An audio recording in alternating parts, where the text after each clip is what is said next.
Odio questa città, non mi ha mai dato un cazzo. Provo imbarazzo quando mi parlano di lei. Se mi domandi dove abito mi agito. Non ti capisco, scusa, mi ha appena calato un acido.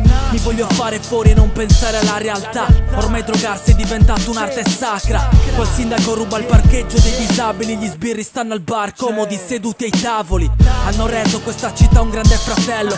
Costo delle telecamere 2 milioni d'euro. Ma dove andremo a finire?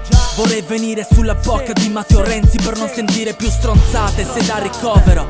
Da neuro mi pulisco il culo con le tue 80 euro. Tu non sai cosa significa crisi. Quest'Italia ci uccide e poi nega come parolisi. Fanculo. Ama la tua città, amala, amala. Ama la tua città, amala, amala. Ma non venirmi a dire che così stai bene. Chi ci crede? Se chi ci crede? Se chi ci crede? Ama la tua città, amala, amala. Diffamala. Sto aspettando il sole da una vita come neffa.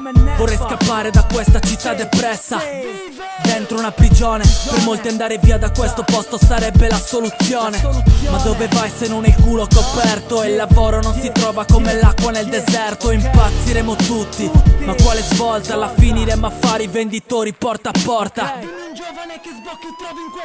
Ci sbattono dietro le sbarre per un po' d'erba. I politici sono dei cocainomani, si fanno le strisce seduti in Parlamento comodi. Sarebbe un bene se legalizzassero la canapa. Ci dessero il diritto di curarci con la stamina. Ci manca il microchip come i cani, il numero seriale. Bisogna evadere, scappare, non farsi beccare. Ama la tua città, amala, amala. Ama la tua città, amala, amala. Ma non venirmi a dire che così stai bene. Chi ci crede? Se chi ci crede?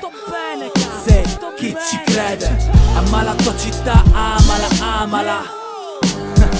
Diffamala.